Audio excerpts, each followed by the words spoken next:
निर्भया कांड ने आज 4 वर्ष पूर्ण थया छे, पण राजधानी दिल्ली में दुष्कर्मनी घटनाओं थोड़ा अंशे पण घटाडो थयो नथी।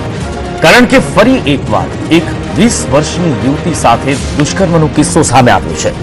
आ युवती साथे कारमां दुष्कर्म आचरवामां आव्युं।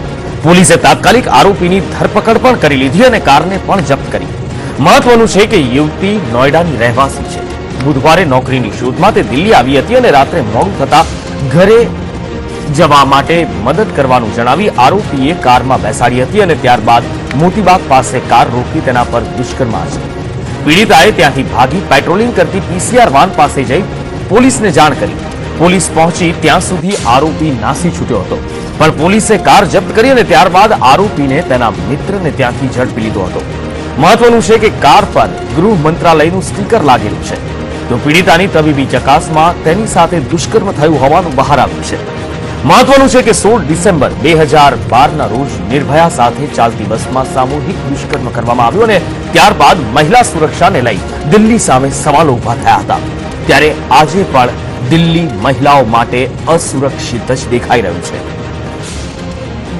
बातचीत करिए, फोनलाइन पर जोड़ाया है संवाददाता अजय यादव। अजय, आज भी दिल्ली महिलाओं के लिए असुरक्षित है और उसकी गवाही दे रहा है आज का ये बलात्कार का किस्सा। जी अजय।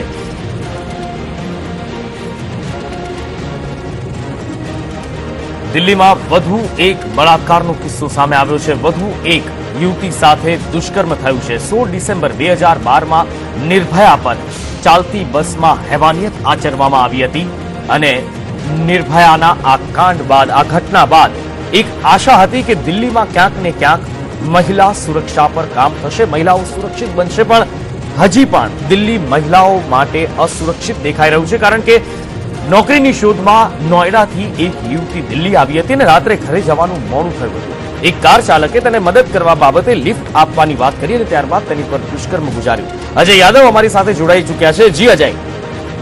देखिए नुपुर, दिल्ली में कह सकते हैं कि आज बीती रात को 2 रेप हुए हैं, जिसमें एक नाबालिग जो 13 साल की थी उसके साथ उसके दोस्त ने मिलकर के 2 युवकों के साथ रेप किया था। वहीं दूसरी घटना जो सबसे चौंकाने वाली बात है कि 16 दिसंबर यानी आज से 4 साल पहले खुद निर्भया का जो गैंगरेप हुआ था, उसी तरह का घटनाक्रम एक बार फिर देखने को मिला है, जिसमें लिफ्ट के बहाने एक कैब ने एक लड़की के साथ बलात्कार किया, जिसके बाद लड़के की शिकायत पे उस जो बलात्कारी कैब ड्राइवर है उसको गिरफ्तार कर लिया गया। लेकिन उसी तरह का अंजाम उस कैब ड्राइवर ने भी दोहराया है कि पहले लड़की के साथ रेप किया, फिर उसको मार के फेंकने की कोशिश की, उसके साथ कई तरह की बर्बर हरकतें भी की है। लेकिन ये जरूर कहा जा सकता है कि ठीक 4 साल बाद ठीक उसी तरह का इतिहास एक बार फिर दोहराने की कोशिश हुई है, जैसा निर्भया के साथ हुआ था। जी अजय, जानकारी के लिए धन्यवाद।